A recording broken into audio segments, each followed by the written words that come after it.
네, 정치권 관심 뉴스 짚어보는 시간이죠. 포커스 나이트. 오늘 장성호 전 건국대 행정대학원장 그리고 김준일 시사평론가와 함께하겠습니다. 두 분 어서 오십시오. 네, 안녕하세요. 네, 윤석열 대통령 오늘 취임 2년을 맞아서 기자회견을 열었습니다. 국민보고 형식의 모두 발언이 있었고요. 그 뒤에 이제 72분 동안 질의응답을 포함해서 한 100분 가까이 진행을 했는데 먼저 총평부터 짧게 한번 듣고 시작할까요? 예, 교수님.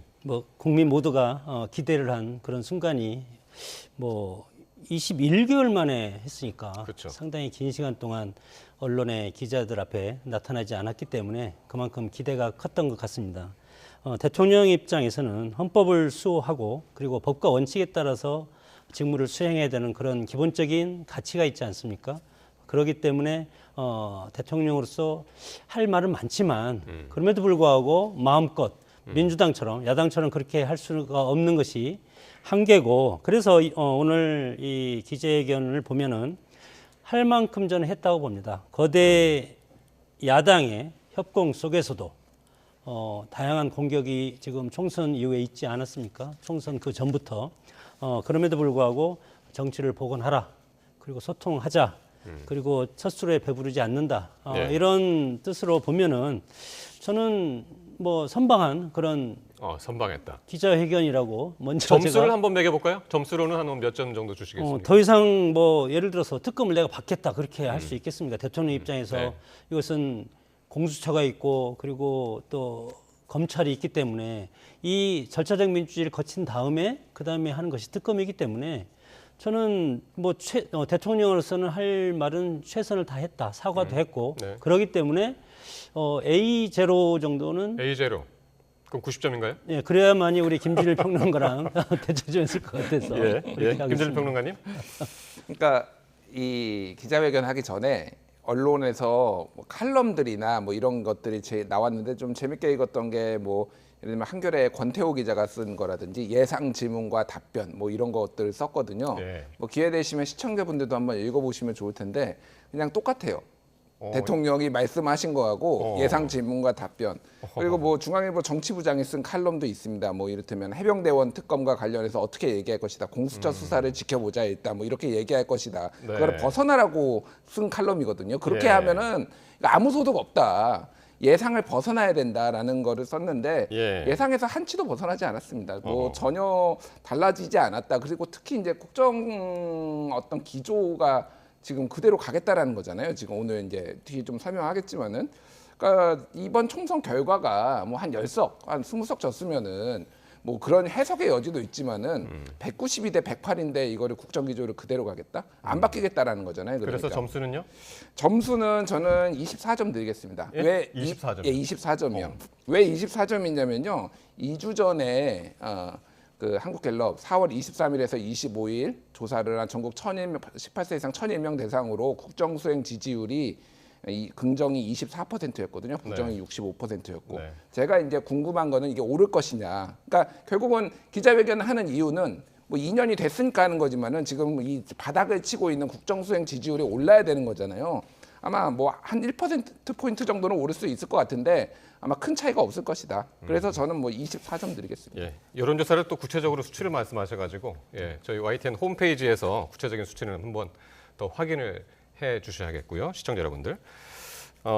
그리고 그러면 이제 이슈를 하나하나 한번 점검을 해 보겠습니다. 오늘 기자회견, 취임 100일 기자회견 이후에 이제 1년 9개월 만이었고요. 윤 대통령은 먼저 김건희 여사 명품백 수수 의혹에 관한 질문을 받고 이렇게 답변을 했습니다. 먼저 듣고 오겠습니다. 제 아내의 그 현명하지 못한 처신으로 국민들께 걱정 끼쳐드린 부분에 대해서 사과를 드리고 있습니다. 검찰 수사에 대해서 어떤 그 입장을 또는 언급을 하는 것이 영향을 미칠 수 있는 또 오해가 일어날 수 있기 때문에 거기에 대해서는 제가 따로 언급을 하지는 않겠습니다. 네. 현명하지 못한 처신 언급하면서 이제 사과를 했고. 근데 이제 이게 보니까 과거에도 이제 다른 현안을 놓고도 부족했다, 송구하다, 유감이다 이런 표현을 했지만 사과합니다라는 표현은 이게 처음이라면서요? 네, 처음인데 처음에는 아쉽다. 네. 모 방송에서 인터뷰할 때 아쉽다, 또 정말 죄송하다, 제 부족함이다. 뭐 그렇게는 언급을 했지만 네. 오늘 사과라는 것은 사전을 찾아보니까 용서를 바란다. 이런 뜻이 담긴 거라고 합니다. 그렇기 때문에 대통령실 비서관들도 상당히 그 표현에 대해서 이제 뭐 놀랐다. 이런 어떤 뭐 표현이 지금 언론을 통해서 나오는데 네. 구체적으로 과거에도 노무현 후보가 그러면 뭐 권양순 여사 제 아내를 바꿔야 됩니까? 이혼을 해야 됩니까? 그런 얘기도 있지 않았습니까? 네. 그렇기 때문에 배우자의 문제고 배우자가 뭐 이것이 나중에 검찰 조사가 지금 진행 중이기 때문에 대통령으로서는 좋습니다. 이거에 대해서 내가 특검을 원합니다. 그렇게 할 수도 없습니다. 그것도 마찬가지로 사법적 질서에 어긋난다고 봅니다. 그러면 대통령이 내가 그럼 특검을 받겠으니까 검찰은 이걸 검찰 수사를 특검으로 다 넘겨라.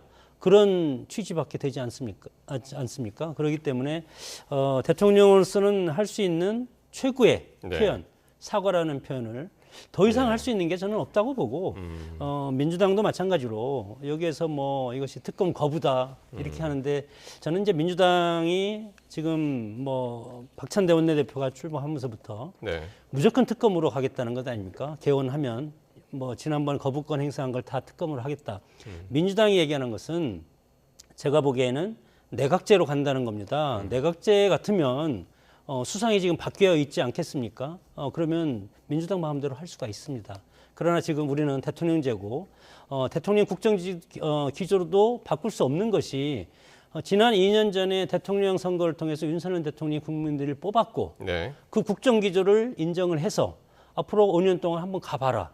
그러나 야당한테 이렇게 표를 주는 것은 대통령이 조금 어떻게 보면은 국정의 난맥성을 보이니까 이것을 야당이 더 힘을 가지고 견제를 해서 대통령의 국정 기조가 올바로 갈 수 있게 만들어라. 그런 뜻이지. 민주당 입장에서 보면은 무조건 자기들이 하는 것이 다 옳다. 예. 이런 것은 저는 잘못된 거라고 봅니다. 예. 어쨌든 오늘 그 김건희 여사 명품 가방 의혹 수수 의혹과 관련해서는 어쨌든 사과라는 표현을 썼고 이게 조금 전에 이제 화면으로도 보셨습니다만은 지난 2월 KBS 대담에서는 이제 정치 공작이다 이렇게 규정을 한 것과 비교를 하면 많이 진전된 것이 아니냐. 그리고 오늘 전체 72분간의 기자회견 중에 가장 변화를 느낄 수 있었던 그런 부분이 아닌가. 이런 해석들이 많이 나오고 있어요. 뭐 박절하지 못한 것보다는 진일보한 거죠. 뭐 사과하신 건 잘했다고 보고, 근데 그러니까 내용을 이제 다 하나씩 뜯어볼 필요가 있는데 정치 공작이라고 한 거나 이번에 다시 특검을 추진하는 거는 정치 공세라고 한 거나 정말로 인식이 그럼 많이 변한 거냐, 이거는 좀 부당하다라는 거잖아요. 그러니까 지금 윤석열 대통령이 또 이렇게 말씀하셨어요. 지난 문재인 정부 때로 해서 나를 타겟으로 해서 2년 반 동안 검찰에서 특수부까지 동원해서 정말 치열하게 수사를 했는데 예. 뭐 그러면은 나와 내 가족 봐주기 수사를 했다는 것인지 봐주기 수사를 하면서도 부실하게 했다는 것인지 거기에 대해서 정말 묻지 않을 수가 없다. 뭐 이렇게 말씀하셨거든요. 이거 자체가 모순이라고 생각을 한다라는 예. 건데 지금 대통령께서 일부러 말씀을 안 하신 건지 아니면 착각을 하신 건지 제가 좀 바로잡을 필요가 있는데, 자, 김건희 여사 특검법은 크게 보면 세 가지로 구성되어 있습니다. 하나는 명품백 수수 의혹이 있고요. 하나는 도이치모터스 주가 조작 의혹이 있고요. 네. 하나는 서울 양평고속도로 의혹이 있습니다. 이게 세 예. 가지가 다 들어간 거예요, 지금. 이게 지금 이채 양명주에서 양명주 말씀하시는 거죠? 예. 그러니까. 도이치 거기에 포함해서. 예, 그러니까 제가 말씀드린 건 뭐냐면은 그러면은 전 정부에서 수사를 했다라는 거는 도이치모터스 주가 조작 이 의혹이에요. 근데 지금 현재 윤석열 정부의 검찰이 결론을 안 내리고 있습니다. 자, 작년 1월에 1심 도이치모터스 주가 조작에 가담했던 권오수 전 회장을 비롯해서 가담자들이 다 1심 판결을 받았거든요. 그래서 유죄가 상당수가 났고 뭐 일부는 무죄도 났습니다. 그러면은 지금 그리고 지금 항소심을 하고 있는데 지금 얼마 남지 않았어요. 2심이 얼마 남지 않았습니다. 근데 왜 김건희 여사에 대해서는 검찰이 판단을 안 내리죠? 그러니까 이거는 윤석열 정부의 검찰이고 윤석열 정부의 검찰이 눈치를 보는 거잖아요. 뭐 죄가 없으면 불기소하면 됩니다. 그러면은. 근데 그것도 안 하잖아요. 그건 검찰의 자존심이 허락하지 않는다라고 보통은 이제 해석을 하는데 그게 그러면 윤석열 정부의 정말 잘못이 어떤 책임이 없느냐라는 거고, 서울 양평고속도로는 아예 해보지도 않았습니다. 수사 지금. 예, 지금 고발만 들어간 상태고 해보지도 않은 거고 명품백도 이제 시작이에요. 그러니까 예. 마치 모든 거를 다 지금 전 정부에서 다 탈탈 털었는데 아무것도 안 나왔다. 이게 예. 정치 공세고 이거는 모순이다라고 말씀하신 것 자체가 모순입니다. 틀린 말이에요. 그러니까. 예. 예. 오늘 뭐 기자들의 질문은 없었습니다만은 이 명품 가방 관련해서는 대통령실이 지난 1월에 이 대통령 기록물로 취급해서 보관 중이다라고 이제 했었는데 대통령 기록물로 관리되는 게 적절하냐 이 부분에 대해서는 약간의 그 의견이 좀 갈리고 있는 부분이에요. 그 이제 국고로 이제 귀속된다는 뜻이고 네. 국가적 보존 가치가 있거나 또 직무 수행과 관련된 그리고 국익이 침해될 경우 이것을 하기 위해서는 이제 대통령실 기록물로 규정을 하게 되어 있습니다. 그래서 모 방송국에서 정보공개 청구를 했는데 그것이 이제 거부를 했습니다. 했었죠. 거부를 네. 한 게 이제 뭐 국익 침해, 뭐 재판 수사와 관련된 뭐 그런 사안이라든가 또 감사, 인사 관리 등 그리고 공정한 수행에 지장이 있는 여러 가지 이제 경우가 여기에 있기 때문에 네. 지금 대통령실에서는 이것을 그렇게 규정을 해서 네. 대통령실 기록물로 이제 규정을 해서 국고에 귀속을 했기 때문에 네.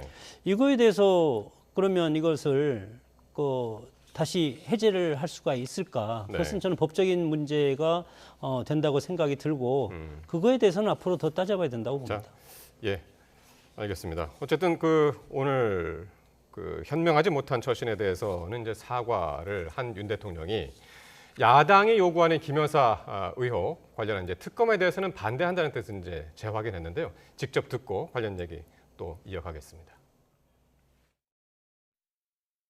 특검이라고 하는 것은 일단 정해진 검, 경, 공수처 이런 기관의 수사가 봐주기나 부실 의혹이 있을 때 하는 것입니다.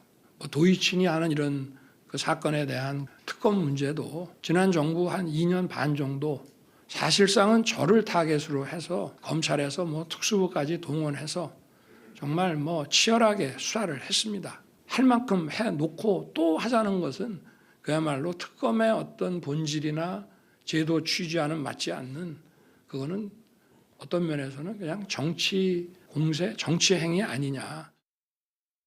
네, 아까 김준일 평론가가 이제 계속 말씀을 하셨습니다만은 일단 사과는 하고 일단 처신에 대해서는 이제 사과를 하지만 특검은 받아들일 수 없다. 과거에도 이제 계속 해왔지 않느냐 네. 그런 이야기예요.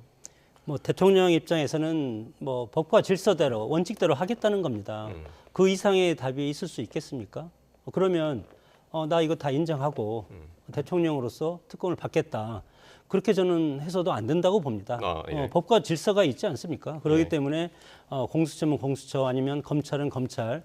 물론 시간이 걸릴 수도 있고 지금까지 총선이라는 그런 기간이 있었기 때문에 총선 몇 개월 전까지는 총선에 어떤 악영향을 끼칠 가능성이 있기 때문에 예. 정치적인 수사라든가 대통령 주변이라든가 국회의원들 이런 수사는 하지 않는 것이 원칙이고 그렇게 지금까지 관행처럼 되어 왔습니다. 그렇기 때문에 저는 여러 가지 검찰 수사라든가 공수처에서 지금 하고 있는 수사가 조금 늦어졌을 가능성도 있는데 이제는 이제 선거가 다 끝났고 앞으로 2년 동안 선거가 없기 때문에 이제는 원칙대로 수사를 빨리 진행을 해서 만약에 공수처라든가 검찰에서 수사가 미진하면 네. 국회에서 특검을 발의할 수도 있다고 봅니다. 네. 그러나 무조건 특검을 발의하고 또 민주당에서 발의하고 예. 또 대통령은 헌법에 따른 어떤 권한에 따라서 이것의 제의를 요구하고 이런 것이 이제 반복되는 그것도 하나의 저는 절차적 민주주의라고 생각이 드는데 네.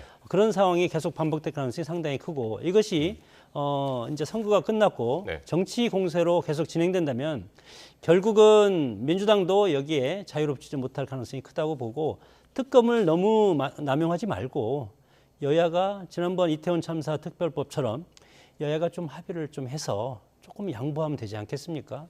그런 차원에서 예. 접근하는 게 좋겠다 그렇게 생각이 듭니다.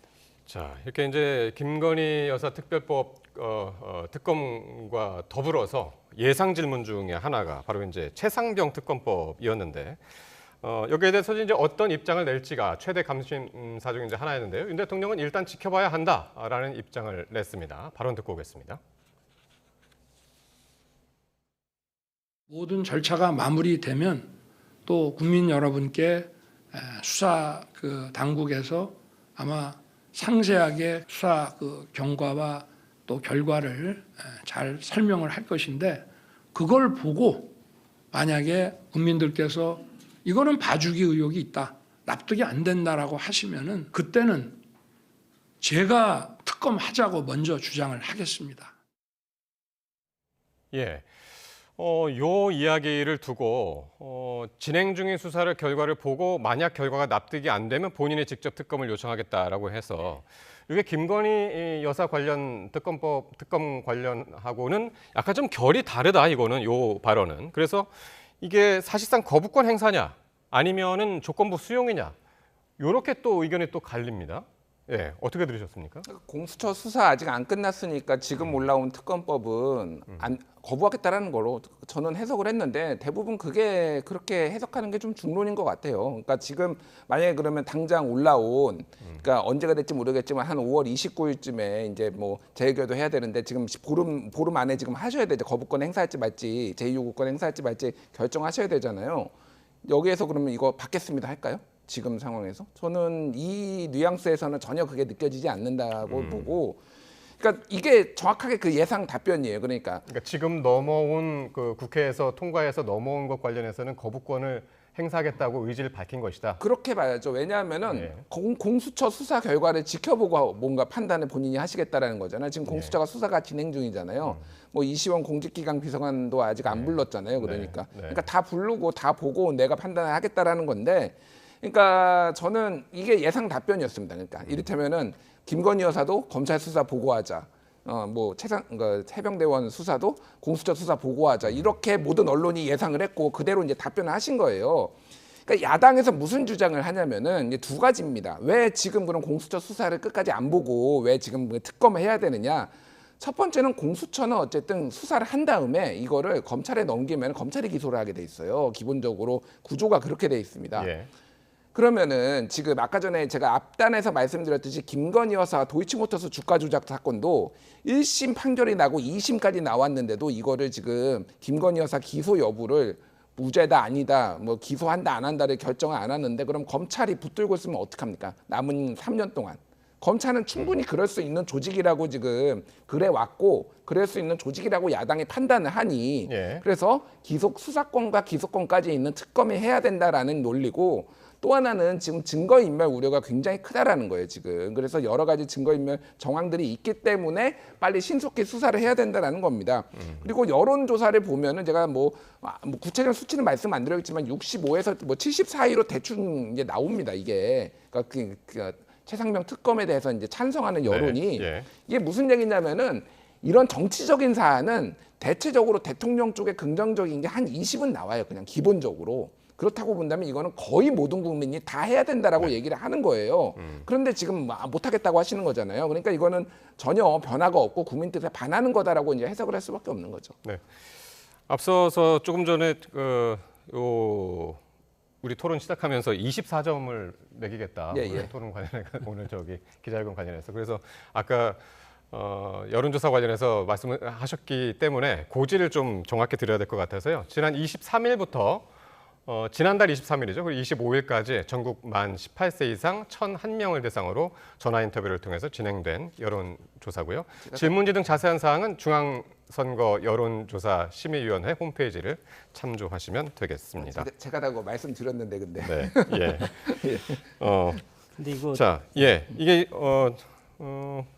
최상병 특검법 관련해서 이게 선 수사 후 특검. 사실상 거부권 시사냐 아니면 조건부? 아니, 대통령으로서는 저는 거부권을 행사할 수밖에 없는 구조입니다.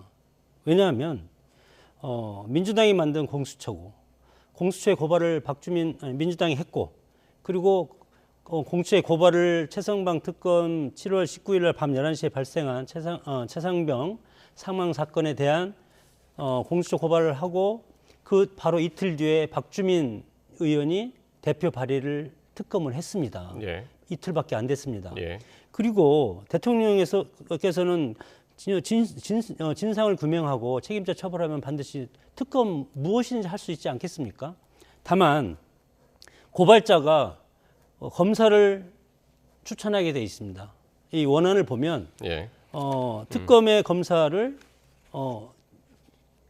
여당이 아닌 예. 야당에서 추천한 사람 예. 중에서 대통령이 소속되지 않은 정당에서 교섭단체니까요. 교섭단체에서 하면 예. 결국 민주당에서 추천한 네. 사람을 대통령이 임명을 해서 예. 수사를 받게 되는 것이 이 수사가 물론 뭐 해병대 사령부, 국방부, 용산 대통령실 다 할 수가 있습니다. 예. 그거야 할 수는 있겠지만 고발자가 수사 검사를 임명하는 이것은 예. 저는 잘못된 거라고 생각이 들고 구조적으로 예. 그러면 제2요구가 오면 여당과 야당이 이태원 참사 특별법처럼 서로 협의를 해서 이런 좀 안 좋은 조항 이런 것들을 합리적으로 수정을 해서 다시 여야가 합의해서 통과시키면 되지 않겠습니까? 그러니까 이번에 그러니까 본회의를 통과한 최상병 특검법과 관련해서는 오늘 윤 대통령의 발언은 그러면 사실상 뭐 저는 거부권- 제2요구라고 합니다. 제2요구를 할 것이다. 제2요구를 할 것이다. 네네. 예. 자, 또 최상병 사건 불거지게 된 계기가 된 이른바 대통령실 외압 의혹과 관련해서도 이제 질문이 나왔었는데요. 준비됐죠? 예, 발언 듣고 오겠습니다. 생존자를 구조하는 상황이 아니라 돌아가신 분의 그 시신을 수습하는 그런 일인데 왜 이렇게 무리하게 진행을 해서 이런 인명 사고가 나게 하느냐. 앞으로 대민 작전을 하더라도 이런 일은 절대 일어나면 안 된다. 이렇게 질책성 당부를 한 바 있습니다. 예. 그러니까 김계환 해병대 사령관이 박정훈 수사단장이 말하기를 김계환 사령관이 이런 얘기를 했다. 임성근 그 사단장까지 여기 다 포함시키면 어떡하냐 하면서 이제 경로를 했다라고 자기는 그렇게 전해드렸다고 해서 거기에 대한 발언을 지금 이제 한 거거든요. 왜 대민 지원하는데 왜 인명 피해가 사고가 나게 하느냐. 어떻게 들으셨습니까? 엉뚱한 얘기를 하신 거죠. 그러니까 기자가 아마 한국일보 기자였던 걸로 기억하는데, 그러니까 해병대원의 특검법 거부 이유가 최상병 특검 거부 이유가 뭔지, 그리고 외압 의혹과 관련해 국방부 수사 결과에 대해서 질책을 했다라는 의혹, 뭐 이런 취지로 이제 그걸 물어본 경로로 거예요. 해석이 되는 부분. 그러니까 소위 말하는 VIP 경로설. 그러니까 7월 31일 오전에 이제 안보실하고 비서실하고 같이 대통령이 회의를 하면서 네. 이에 대해서 임성근 사단장이 들어가는 것에 대해서 경로를 했다라는 얘기가 있었고, 그 이후에 이제 대통령 용산에서 이종석 국방부 장관한테도 전화가 가고, 뭐 그 이후에 이제 8월 2일에는 이제 대구, 그러니까 경북경찰청으로 넘어가려는 거를 이첩하려는 거를 지금 회수하는 절차에서 뭐 이시원 공직기강 비서관과 뭐 유재은 법무관리관이 뭐 전화 통화를 여러 차례 하고 뭐 이런 의혹이 있는 거잖아요. 그러니까 지금 엉뚱한 얘기를 하신 거예요. 그러니까 정확하게 그 의혹에 대해서 좀 말해달라고 하는데, 지금 여기에서는 지금 해병대원이 왜 이렇게 순직하게 냅뒀느냐, 국방부 장관 잘못했다라고 경로를 했다라는 얘기를 하신 거잖아요. 그거는 언론 보도에 제가 들어본 적이 없습니다. 이것 네. 때문에 경로를 했다라는 거는 제가 한 번도 들어본 적이 없어요. 일단 예. 뭐 경로를 실제 하실 수는 있죠. 근데 언론 보도에 한 번도 나오지도 않은 거를 말씀하시고 네. 본질에 비껴나가신 거예요. 그러니까 이거는 답변하기 매우 곤란하셨을 줄은 아는데, 그러니까 국민들이 보기에는 이거는 이 기자회견은 변명을 하거나 피하려는 기자회견이구나, 이렇게 이제 볼 수밖에 없는 거죠. 지금 김진일 평론가 얘기가 맞는 것은 이제 기자 질문에는 경로라는 단어는 없었습니다. 네. 일단 외압 의혹과 관련해서 이제 질문을 했고 이렇게 답변을 하셨습니다. 기자회견을 하다 보면 네. 우리가 또 데스크에 앉아서 앵커님의 질문을 받아보면 가끔 이 핀트를 잘못 맞출 경우가 있지 않습니까? 문제를 냈는데 네. 엉뚱한 답을 할 수도 있습니다. 네, 정 교수님 잘하고 상황을 계십니다. A를 해서 네. 오늘 답변한 것을 보면은 7월 19일 날 밤 11시에 이 사건이 일어났습니다. 그래서 대통령께서는 그 사건이 일어난 직후에 어떻게 했냐 이렇게 이제 질문으로 알아듣고 그때는 내가 장관을 질책했다. 그런 식으로 이제 답변을 한 것 같고 네.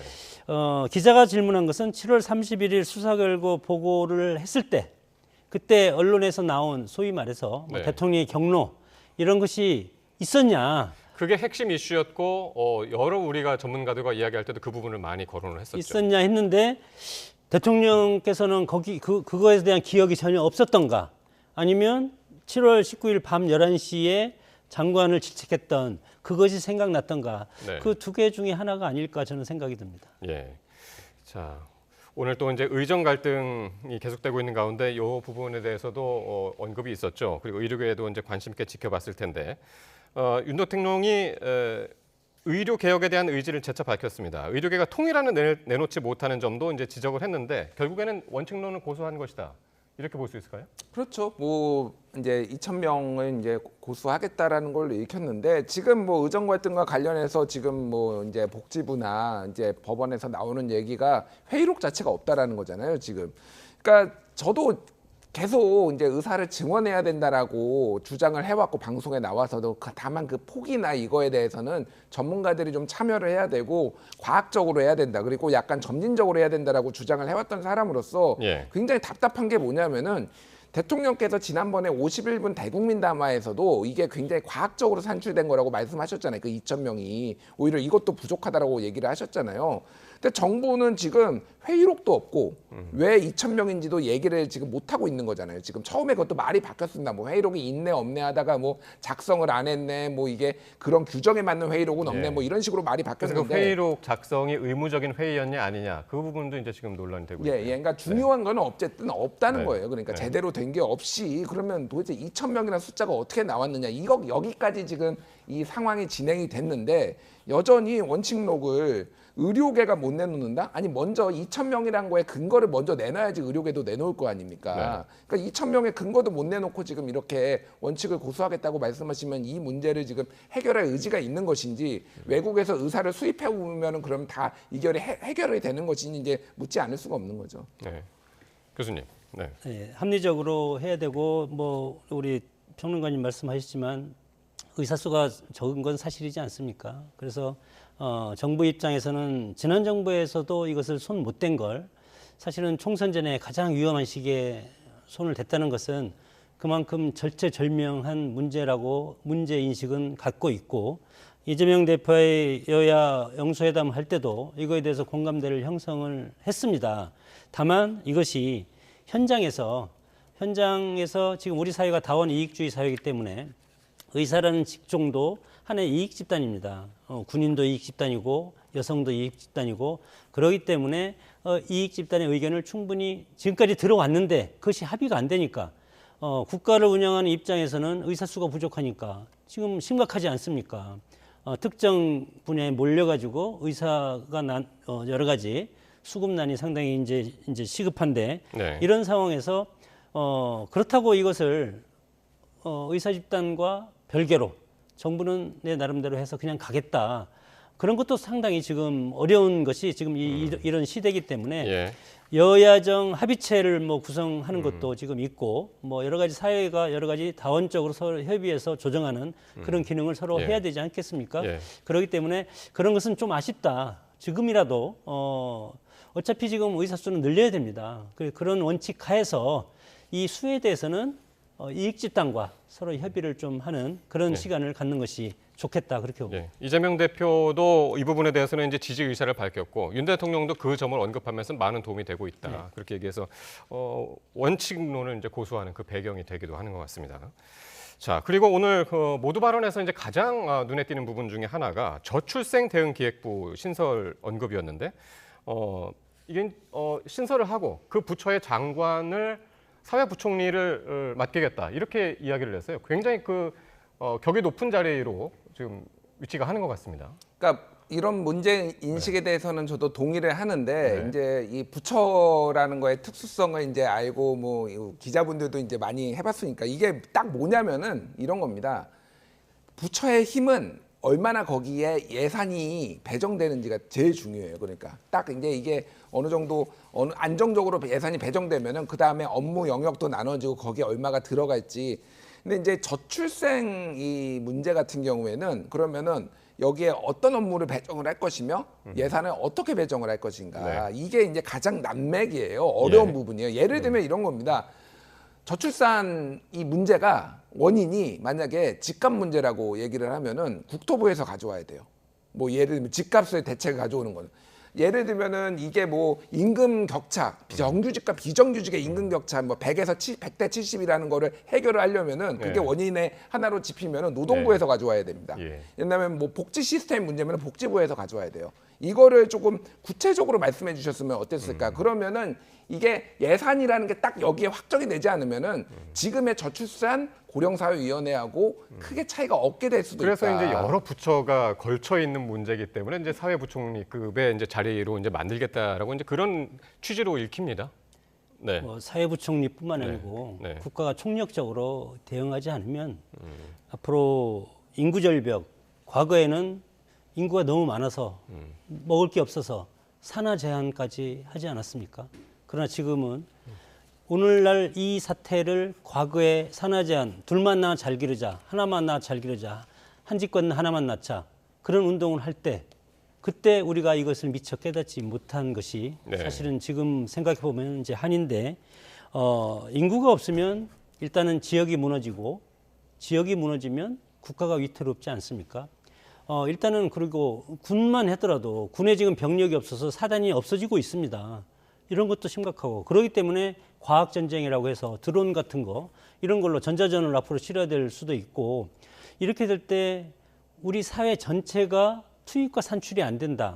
인구 대비 투입과 산출이 안 되면 시스템이 붕괴되는 것이 이 사회 피드백 현상인데 이 가장 기초적인 것이 인구입니다. 네. 그래서 이것이 안 되면 뭐 부총리에서 국무총리로 올리더라도 예.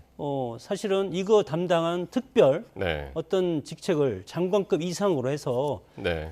하는 것이 저는 훨씬 우리 국가가 지속되는 네. 그런 가장 중요한 그런 포인트가 그래서 이것이 이제 뭐 저출생과 관련해서는 그 심각성을 이제 야당도 이제 역시 이제 깨닫고 그러니까 알고 있고 동의를 하고 있고 그래서 이제 오늘 박찬대 원내대표는 이제 전향적으로 찬성을 한다 이런 의견도 내놓았습니다.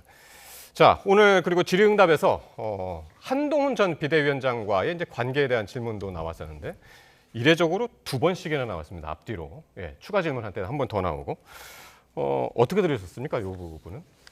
일단 그 첫 번째 그 질문 사퇴 요구한 적이 있었냐? 예, 사퇴 요구한 적이 있었느냐? 그거에 대해서 답변하실 때 뭐라고 해야 될까요? 그 제 받은 느낌은 이거를 말씀하시기 좀 싫어하시는구나 이런 느낌을 받았어요. 네. 그러니까 다른 거에 비해서 아예 답변 자체가 짧았습니다. 굉장히 짧았고요. 뭐 정치인으로서 이제 뭐 홀로서기를 해서 이제 뭐 잘 나갈 것으로 본다. 뒤에는 덕담같이 했지만은 결국은 이제 사람을 보내가지고 사퇴하라고 했다라는 것에 대한 의혹인데 오해가 있었다라는 거고 그거를 이제 풀었다라는 거잖아요. 글쎄 오해가 그걸 오해로 봐야 될지 그러니까 저는 정확하게 이제 점심 자리에서 그런 얘기가 나온 것 같은데 예. 오해가 있었던 것 같다 그렇게 얘기를 했어요. 예. 그 점심 자리가 어떤 점심 자리를 얘기하는지 모르겠습니다. 저는 그게 어떤 점심자인지 모르겠고 어쨌든 그게 그때 당시의 상황으로 보면 한동훈 비대위원장한테 그 대통령실 관계자가 찾아가가지고 지금 사퇴를 요구를 했는데 그거가 이제 나중에 알려지면서 파문이 커진 거잖아요. 그래서 그러니까 일단은 한동훈 비대위원장하고 윤석열 대통령하고 다시 가까워지긴 힘들겠구나. 관계 복원이 완전히 안 됐구나라는 거를 좀 확인할 수 있는 자리가 아니었나 그렇게 보여집니다. 네. 예, 그때 당시에 이관섭 실장이 이제 그때 이제 총선 이제 한참 진행되는 과정에서 명백 관련돼서 마리 앙토네트 뭐 그런 얘기도 나오고 했을 때 비대위원장 사퇴하라 그것을 이제 이건수 비서실장인가요? 아마 누가 거기 가서 이제 얘기를 했다고 보도가 난 것 같습니다. 그때 당시에. 그래서 그거에 대해서 비대위원장 사퇴하라는 그런 것은 뭐 대통령의 의지인지 비서실장의 의지인지 그런 보도가 있어. 그건 사실인지 아닌지는 팩트 체크가 돼야 되는 것이고. 그래서 이제 거기 그 부분에 대해서 이제 오해가 있었던 것 같다라고 지금 오해가 얘기를 한 있었으니까 거군요. 그렇지 않았다. 대통령 입장에서는 당연히 사퇴하라고 한적 20년 없다. 동안 최측근으로 데리고 있지 않았습니까? 그리고 총선에서 비대위원장으로서 총선에서 여러 가지 악역을 맡으면서 열심히 했고 그 고초를 뭐 인정을 하는 차원에서 했지만 권력은 나눌 수 없고 그리고 지금 어느 정당에도 마찬가지입니다. 지금 대통령이 있는 이상 대통령이 지금 3년에 남지 않았습니까? 여기에서 누가 도전한다. 그런 것은 권력의 속성상 그것을 인정할 수가 없고 오늘 한동훈 비대위원장 얘기가 2번 나오는 것은 그만큼 언론에 차기 대표로 나올 것이냐 안 나올 것이냐 기자들의 관심이 상당히 많지 않겠습니까? 그래서 두 번째 질문이 이제 언제 만날 계획이 있냐였어요.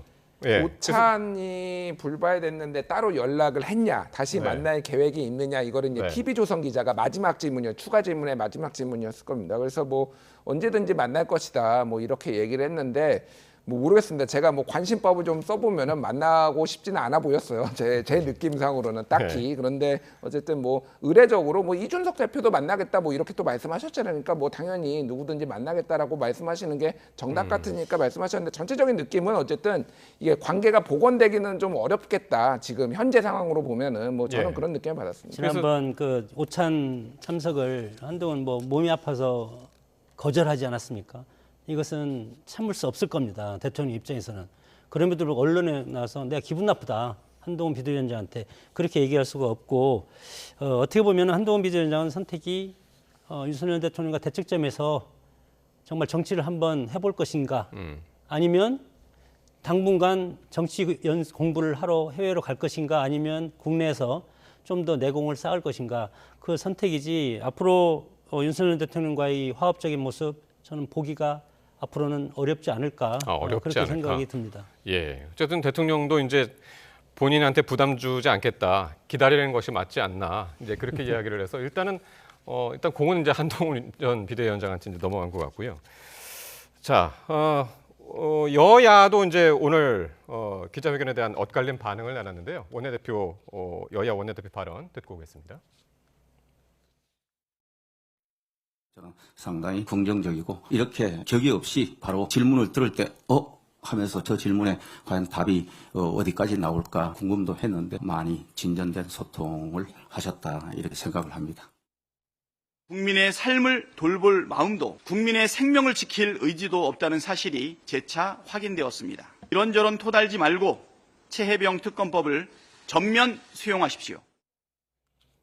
네. 아까 뭐 오늘 기자회견 질문들도 예상할 수 있었다고 그랬고 답변 예상할 수 있었다고 그랬는데 여야 반응도 어느 정도 예상이 됐던 그런 반응입니다. 이게 뭐 예상됐죠. 예상되는 네. 건데, 그러니까 저는 다시 한번 말씀드리지만은 이제 국민들이 어떻게 판단하는가 중요하죠. 이거는 뭐 일종의 이제 뭐라고 정해진 이제 뭐 반응들이고 일종의 약속대령 같은 느낌인데 이제 여야 반응은 대통령 국정수행 지지율이 그러면은 내일 오를 것이냐. 저는 그걸 보면 다음 주 초에 오를 것이냐. 이제 네. 내일은 갤럽이 나오고 월요일 날에는 이제 리얼미터가 나오는데 저는 큰 변화가 없을 거라고 봐요. 지금 상황에서는 이거로는 국민들이 지금 만족할 수가 없다. 그리고 국정기조의 변화에 대해서 계속 이거를 지키겠다고 한 것에 대해서 많은 네. 국민들이 약간 절망적으로 느꼈을 겁니다. 이거는 제가 앞에서도 말씀드렸지만 이 정도 패배라고 하면은 다 바꾸라는 거예요. 그게 뭐가 됐든 바꾸는 신용이라도 하고 그 성의를 보이라는 건데 대통령은 끝까지 내 국정기조는 옳다라고 얘기하고 지금 설득이 부족했고 국민들이 오해했다라고 지금 계속 말씀하시잖아요. 네. 그래서 저는 결과적으로 성적표가 좋을 거라고 예상하기는 좀 힘듭니다. 네. 오늘 주제가 한 가지 더 남아서 요건 짧게 이제 마지막 질문으로 이제 그 정 교수님한테 어떻습니까? 지금 금방 이제 김준일 평론가 얘기했는데 저 여론조사 결과 별로 움직임 없을 것이다. 다음 여론조사 어떻게 전망하십니까? 뭐 그거 개의치 않고 가야 된다고 봅니다. 국정기조는 지난 대선에 대국민 약속이고 국민한테 선택받은 겁니다. 자유민주주의 시장 경제 질서를 하고 그리고 총선에서 이겼다고 해서 이재명 대표의 대표적인 공약인 그 25만 원 그런 것을 줄 수는 없지 않겠습니까? 국간을 지키는 입장에서 네. 그것은 국정기조를 그렇게 해서 변환되면 그 내각제로 가야죠. 대통령 중임자에서는 대통령이 임기 끝날 때까지 책임을 지는 것이지 그렇다고 대통령이 그만두고 내려와서 민주당 대통령이 다시 들어가서 일할 수 있는 그런 권력 구조가 아니지 않습니까? 그것은 내각제에서 그렇게 할 수 있는 것이고 다만 민주당이 이번 총선에서 압승을 했다고 너무 오만하면 안 된다고 저는 생각이 들고 바로 국민의 무서운 회초리가 기다리고 있습니다. 그래서 무조건 특검 그렇게 하지 말고 여야 상생의 정치 그럴수록 그런 것이 훨씬 더 민주당이 앞으로 길게 가고 전국적인 정당, 국민정당 그리고 수권정당으로 커가는 길일 것이고 마찬가지로 지지율도 마찬가지로 일희일비하면 안 된다. 네. 엊그제 총선 참패하지 않았습니까? 네. 그러면 국민의힘 전당대회까지 2, 3개월 동안 기다려야 되고 국민들은 그리고 어떻게 바뀌는지 한번 보고 그리고 대통령도 또 정치보건 소통 이런 걸 하겠다고 했으니까 국민들이 앞으로 대통령이 어떻게 바뀌고 어떻게 민생을 위해서 일할 수 있는 그런 어떤 자세로 변환되는지를 앞으로 2, 3개월은 네. 더 봐야 된다고 저는 생각이 듭니다. 오늘 진짜 취임 100일 이후에 1년 9개월 만에 취임 2주년 기자회견을 했기 때문에 1년 9개월 만에 했기 때문에 72분이라는 시간도 이제 상당히 짧게 느껴졌고 이걸 좀 더 이제 소통하는 기회를 이제 많이 가지면 뭐 5분이든 10분이든 대통령의 생각이 이렇구나라는 것만 이제 알게 되는 계기가 여러 번 있으면 좀 더 쉬운 소통이 되지 않을까 그렇게 에피소드 생각이 하나만 됩니다. 말씀드리면은 네. 미국의 바이든 대통령하고 윤석열 대통령하고 공통점이 하나 있습니다. 역대 최악의 불통 대통령이라고 지금 비판을 받고 있거든요. 바이든 대통령은 기자회견을 고작 임기 한 3년 반 동안 33번밖에 안 해가지고 지금 굉장히 욕을 먹고 있어요. 예, 오바마는 150번 하고 저기 누구죠? 트럼프는 80번 했는데 왜 33번밖에 안 하느냐. 윤석열 네. 대통령께서 조금 성찰하시길 바랍니다. 예, 2번 지금 했습니다. 알겠습니다. 오늘 사실은 그 추경호 원내대표 얘기도 이제 해서 여야 앞으로 이제 어떻게 되는지 전국 전망도 해보려고 그랬는데 시간이 여기까지여서 오늘 두 분 말씀도 여기까지 듣도록 하겠습니다. 장성호 전 건국대 행정대학원장 그리고 김준일 시사평론가와 함께했습니다. 두 분 고맙습니다. 감사합니다.